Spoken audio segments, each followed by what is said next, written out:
Bonjour, je suis Marie Toussard, je suis éducateur sportif depuis 25 ans, éducateur sportif fitness et je suis nouvellement enseignante APA depuis cette année après avoir suivi une formation à l'université pour devenir enseignante APA. Donc j'ai validé la licence santé, vieillissement et activité physique adaptée.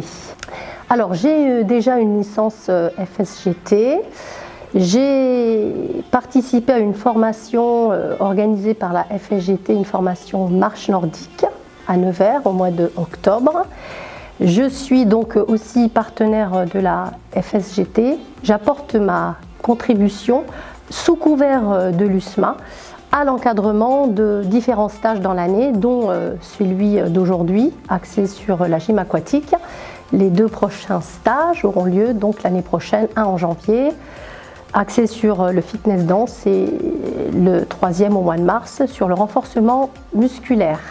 Alors effectivement, la licence que j'ai passée est orientée, spécialisée dans le vieillissement, les seniors, mais bien évidemment, on est tous concernés par la santé, par le sport santé.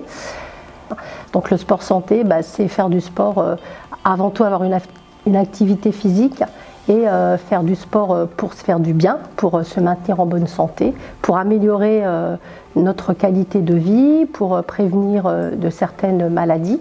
Et elle concerne tous les âges de la vie, depuis l'enfance, pour bien développer sa croissance, pour les personnes âgées, pour les aider à maintenir l'autonomie par l'activité sportive, et puis aussi notamment les adultes ou même les enfants, c'est aussi pour lutter évidemment contre la sédentarité.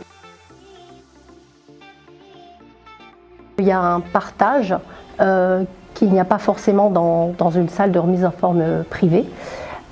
Et ça permet aussi d'avoir accès à des activités sportives à moindre coût.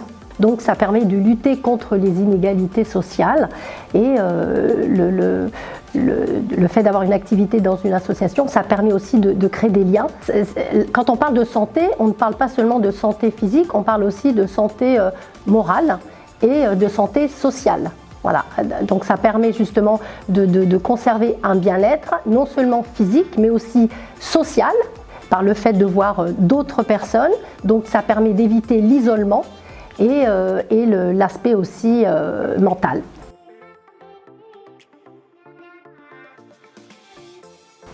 Alors déjà les tests, ça permet de s'auto-évaluer. Voilà. De voir comment ils étaient au départ, avant de commencer l'activité, et de se situer par rapport dans le temps. Ça permet de voir leur progression.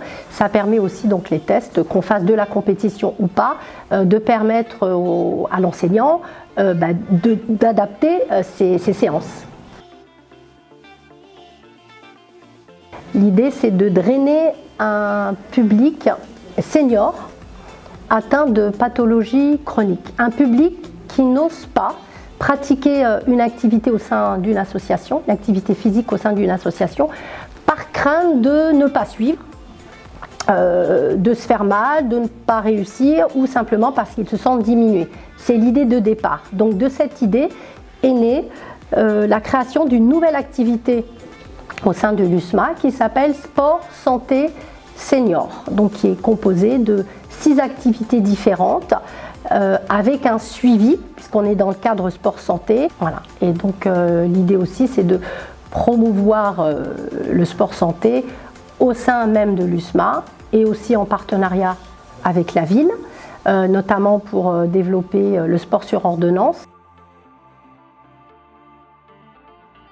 Alors si on peut parler d'outils, les rassemblements qui sont organisés par la FSGT, notamment pour la marche nordique, et le fait de rassembler les gens, ça permet de sensibiliser un maximum de personnes, puisque les personnes vont en parler à d'autres personnes, et voilà, tout simplement. L'activité physique est un facteur majeur dans la prévention de maladies chroniques. Même lorsqu'on est atteint d'une maladie, le fait de pratiquer le sport santé, ça permet de réduire les douleurs, certaines douleurs. Et ça permet aussi de ralentir la progression de la maladie. Ça permet, comme je l'ai dit aussi, de lutter contre la sédentarité, puisqu'on sait que maintenant on va vers une population d'obèses à cause du rythme de vie très urbain. L'enseignant APA, il va développer ses compétences de manière à ce que le pratiquant puisse exercer son activité dans la sécurité. Et surtout, les activités proposées par l'enseignant, elles vont être adaptées à la pathologie ou aux pathologies de la personne. Donc l'APA va vraiment tenir compte de ses difficultés, de ses besoins et surtout aussi de l'envie du moment.